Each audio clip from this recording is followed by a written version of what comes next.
ABVPയുടെ വിഭജന ഭീതി ദിനാചരണത്തിന് എതിരെ കാലിക്കറ്റ് സർവകലാശാലയിൽ ഇപ്പോൾ വിദ്യാർത്ഥി സംഘടനകൾ പ്രതിഷേധിക്കുകയാണ്. രാവിലെ കാസർഗോഡ് ഗവൺമെന്റ് കോളേജിൽ ഉൾപ്പെടെ സംഘർഷാന്തരീക്ഷം ഉണ്ടായിരുന്നു. ABVP ദിനാചരണ പരിപാടിയുമായി എത്തിയതിന്റെ തുടർച്ചയായിട്ടാണ് കാസർഗോഡ് നേരത്തെ സംഘർഷം ഉണ്ടായത്. ചില കോളേജുകളിൽ ABVP പ്രവർത്തകർ ദിനാചരണ പരിപാടികൾ നടത്തി. അതിന്റെ തുടർച്ചയായിട്ടാണ് ഇപ്പോൾ പ്രതിഷേധം മറ്റ് വിദ്യാർത്ഥി സംഘടനകളുടെ ഭാഗത്ത് നിന്ന് ഉണ്ടാകുന്നത്. കാലിക്കറ്റ് സർവകലാശാലയിൽ നിന്നുള്ള ദൃശ്യങ്ങളാണ്. വിദ്യാർത്ഥി സംഘടനകളുടെ പ്രതിഷേധം നടക്കുകയാണ്. KSU, MSF, SFI പ്രവർത്തകർ പ്രതിഷേധിക്കുകയാണ്.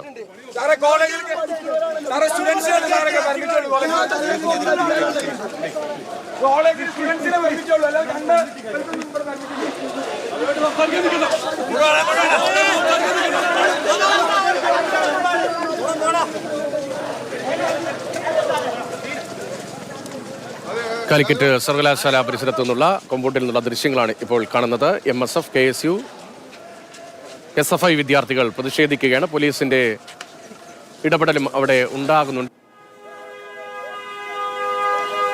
ABVP വിഭജന ഭീതി ദിനാചരണത്തിന് എതിരെയാണ് ഇപ്പോൾ മറ്റ് വിദ്യാർത്ഥി സംഘടനകളുടെ ഭാഗത്ത് നിന്ന് പ്രതിഷേധം ഉണ്ടാകുന്നത്.